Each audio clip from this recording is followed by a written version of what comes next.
Mjeku çudit botën. Personat që pinë kafe pasdite duhet urgjent ta dëgjojnë këtë.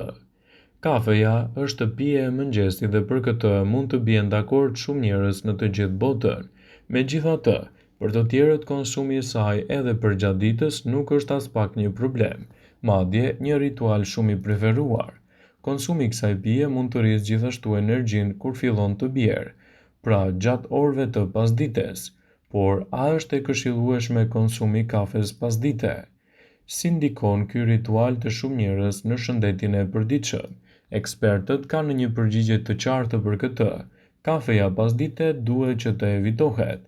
Sipas Healthline, kafeja pasdite mund të shkaktojë edhe rritjen e nervozizmit. Para se të fillojmë, bëni një like videos dhe ju lutem klikoni subscribe. Do të na ndihmonit shumë. Megjithëse një filxhan kafe në mëngjes ju bën më energjik e ndoshta edhe më në humor, për gjatë ditës mund të ketë efekte të kundërta. Kafeina e tepërt në organizëm ju bën më nervoz, të stresuar për shkak se truri nuk arrin të relaksohet plotësisht në asnjë moment të ditës. Studime të tjera tregojnë se kafeina e tepërt mund të ketë një shkak përse keni edhe makthe. Mund të prishë ritmet normale të trupit. Duke qenë se kafeina stimulon trurin, kjo mund të shkaktojë prishje të sistemeve tuaja natyrale të trupit. Pra, kur konsumohet kafe pasdite vonë, e keni më të vështirë të flini gjumë, e përpasoj të zgjoheni lehtë në mëngjes.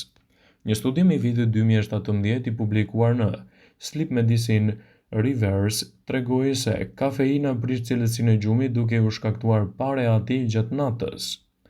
Do të zgjoheni më shpesh gjatë natës.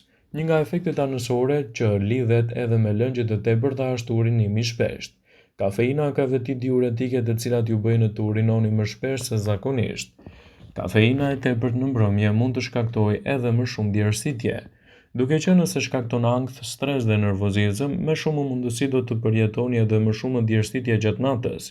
Të gjitha këto simptoma mund të shfaqen nëse konsumoni kafe pas mesdite. Uri e tepërt. Një nga problemet e tjera që mund të shkaktojë konsumi i kafes në orët e vona është uria e tepërt. Disa studime kanë treguar se kafeina ka efekte ngopse deri në 4 orë, ndaj ju mund të mos konsumoni disa vakte nëse pini shumë kafe. Kjo mund të çojë më pas në uri të tepruar gjatë natës, sidomos në orët e vona të saj, dhe mund të shkaktojë edhe probleme të pagjumësisë. Është e vërtetë se ka diçka tepër qetësuese gjatë konsumit të një filxhan kafeje dhe shumë njerëz as nuk e imagjinojnë dot që të kalojnë ditën pa pirë të paktën një filxhan kafe. Por a është e mirë pirja e kafes? Studime të shumta kanë treguar se kjo pije kaq e preferuar në mbar botën është e mbushur me substanca që ndihmojnë në mbrojtjen kundër Alzheimerit dhe sëmundjeve të zemrës.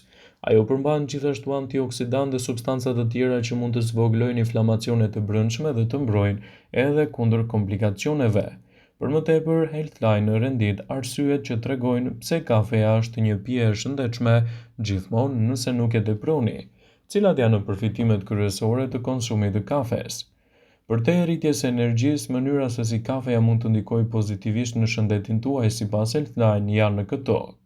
Mund t'ju bëjë të jetoni më gjatë. Studimet kanë zbuluar se ata që pinë kafe kanë më pak gjasa të humbasin jetën nga disa shkaqe kryesore, siç janë sëmundjet koronare të zemrës, goditja në tru, diabeti dhe sëmundjet e veshkave. Trupi juaj mund të përpunojë më mirë glukozën. Kjo është teori që fshihet pas studimeve që zbulojnë se njerëzit që pinë më shumë kafe kanë më pak gjasa të prekur nga diabeti tipi 2. Zemra juaj ka mundësi të jetë më e fortë. Konsumi 1 deri në 2 filxhan kafe në ditë mund të ndihmojë në parandalimin e dobësimit të zemrës. Ju keni më pak gjasa të zhvilloni sëmundjen e Parkinsonit. Kafeina jo vetëm që lidhet me një shans më të ulët për zhvillimin e sëmundjeve të Parkinsonit, por gjithashtu mund të ndihmojë edhe ata që kanë një gjendje për të kontrolluar më mirë lëvizjet e tyre. Mëlçia juaj do të jetë më e shëndetshme. Ullumtimet tregojnë se ata që pinë kafe kanë më shumë gjasa të kenë një shëndet më të mirë të mëlçisë se njerëzit që nuk pinë kafe. ADN-ja juaj do të jetë më e fortë. Kafeja e pjekur shumë zvogëlon dëmtimin e ADN-s, e cila ndodh natyrshëm, por që mund të çojë në probleme ose edhe dëme që nuk riparohen nga qelizat tuaja. Shanset për të prekur nga problemet e zorës së trashë do të ulen ndjeshëm. Studimet kanë zbuluar se konsumuesit e kafes kishin 26% më pak gjasa të zhvillonin probleme kolorektale. Mund të ulë riskun e prekjes nga problemet të Alzheimerit. Konsumi 2 filxhan kafe në ditë mund të sigurojë mbrojtje të konsiderueshme kundër zhvillimit të kësaj sëmundje. Mundësitë që të pësoni në një goditje në tru ulen ndjeshëm. Për gratë, pirja e të paktën 1 filxhan kafe në ditë shoqërohet me uljen e riskut të goditjeve në tru, që është shkaku kryesor i humbjes së jetës, kryesisht tek femrat. Kafeja është një pije mjaft e njohur në të gjithë globin për një numër të madh të përfitimeve shëndetësore, fal niveleve të larta të antioksidantëve dhe lëndëve ushqyese të dobishme, gjithashtu duket se është mjaft e shëndetshme. Studimet tregojnë se personat që konsumojnë kafe rrezikohen më pak nga disa komplikacione të shëndetit. Këto janë përfitimet kryesore që organizmi juaj do të marrë çdo ditë nga konsumi i kafes sipas Healthline. Mund të përmirësoj nivelin tuaj të energjisë dhe t'ju bëjë të jeni më të zgjuar. Kafeina bllokon një neurotransmetues frenues të trurit tuaj, çka shkakton një efekt stimulues. Kjo përmirëson gjithashtu nivelin e energjisë, gjendje shpirtërore dhe gjithashtu edhe aspekte të ndryshme të funksioneve të trurit. Mund t'ju ndihmojë në djegjen e dhiamit të tepërt në trup. Disa studime tregojnë se kafeina mund të rrisë djegjen e dhiamit dhe gjithashtu të rrisë ritmet e metabolizmit, mund të përmirësojë në mënyrë drastike performancën tuaj fizike. Kafeina mundet që të rrisë gjithashtu edhe adrenalinën dhe të çlirojë acidet yndyrore nga indet tuaja. Kjo gjithashtu do të çojë në përmirësime të dukshme të performancave fizike. Kafeja përmban lëndë ushqyese thelbësore në mbrojtjen e organizmit, që do të luajë një rol pozitiv në rigjenerimin e trupit. Kafeja përmban disa lëndë ushqyese të rëndësishme përfshirë këtu: riboflavinën, acidin pantotenik, mangan, kalium, magnez dhe niacin, element këto shumë të vlefshme për organizmin. Kafeja mund të ulë riskun e diabetit të tipit 2, citon Healthline.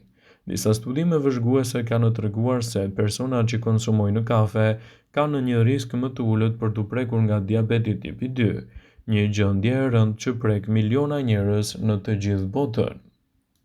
Ajo mund t'ju mbrojë gjithashtu edhe kundër problemeve të Alzheimerit ose dementina. Personat që pinë kafe kanë një risk më të ulët për të prekur nga Alzheimeri, që është shkaku kryesor i dementinës në të gjithë botën. Kafeja gjithashtu mund të ulë riskun e prekjes nga Parkinsoni. Personat që pinë kafe kanë deri në 60% më pak risk për të prekur nga sëmundja e Parkinsonit, çrregullimi i dytë më i zakonshëm neurodegenerator. Kafeina gjithashtu mund të mbrojë mëlçinë dhe shëndetin e saj. Personat që pinë kafe kanë një risk më të ulët për të zhvilluar cirrozë, e cila mund të shkaktohet nga disa sëmundje që prekin mëlçinë. Kafeja mund të ulë riskun e depresionit dhe t'ju bëjë të jeni edhe më të lumtur. Kafeja duket se ulë riskun e shfaqjes së depresionit dhe mund të zvogëlojë në mënyrë dramatike riskun e humbjes së jetës. Gjithashtu mund të ulë riskun e problemeve të komplikacioneve që i kanosin shëndetit. Problemet e mëlçisë dhe kolorektare janë shkaqet e treta dhe të katërta kryesore të humbjes së jetës në të gjithë botën. Pirësit e kafes kanë një risk më të ulët për të prekur nga këto sëmundje. Gjithashtu kafeja nuk shkakton sëmundje të zemrës dhe mund të ulë riskun e goditjeve në tru, gjithmonë duke mos e shtuar ëmbëlsues të tepërt. Kafeina mund të shkaktojë një rritje të buta të presionit të gjakut, e cila zakonisht zvogëlohet edhe me kalimin e kohës. Pirësit e kafes nuk kanë një risk në rritje të sëmundjeve në zemër dhe kanë një risk më të ulët të goditjeve në tru. Kafeja mund t'ju ndihmojë që të jetoni më gjatë. Disa studime kanë treguar se pirësit e kafes jetojnë më gjatë dhe kanë gjithashtu një risk më të ulët të humbjes së jetës nga këto komplikacione, citon Healthline. Kafeja gjithashtu është një burim i mirë i antioksidantëve në dietën perëndimore. Kafeja është e pasur me antioksidantë të fuqishëm që shumë njerëz marrin edhe nga elementët ushqyes të tyre. Pirja e kafes brenda normës së lejuar mund të kthehet në një element pozitiv në dietën tuaj të përgjithshme, citon Healthline. Vetëm duhet të tregoheni të kujdesshëm me sasinë dhe të mos e teproni gjatë konsumit ditor. Vëmendje. Ju bëjmë dije se informacionet në këtë video kanë për qëllim që të plotësojnë, të mos e zhvendësojnë këshillat e mjekut tuaj ose të ofruesit të kujdesit tuaj shëndetësor, dhe nuk kanë për qëllim që të mbulojnë të gjitha përdorimet e mundshme. Macat paraprake, ndërveprimet ose dhe efektet e tyre negative për shëndetin tuaj. Pasi ta dëgjonit këtë video, do ju ftoja t'i bënit like dhe ta shpërndanit atë në profilin tuaj në mënyrë që të informohen dhe miqtë e tu.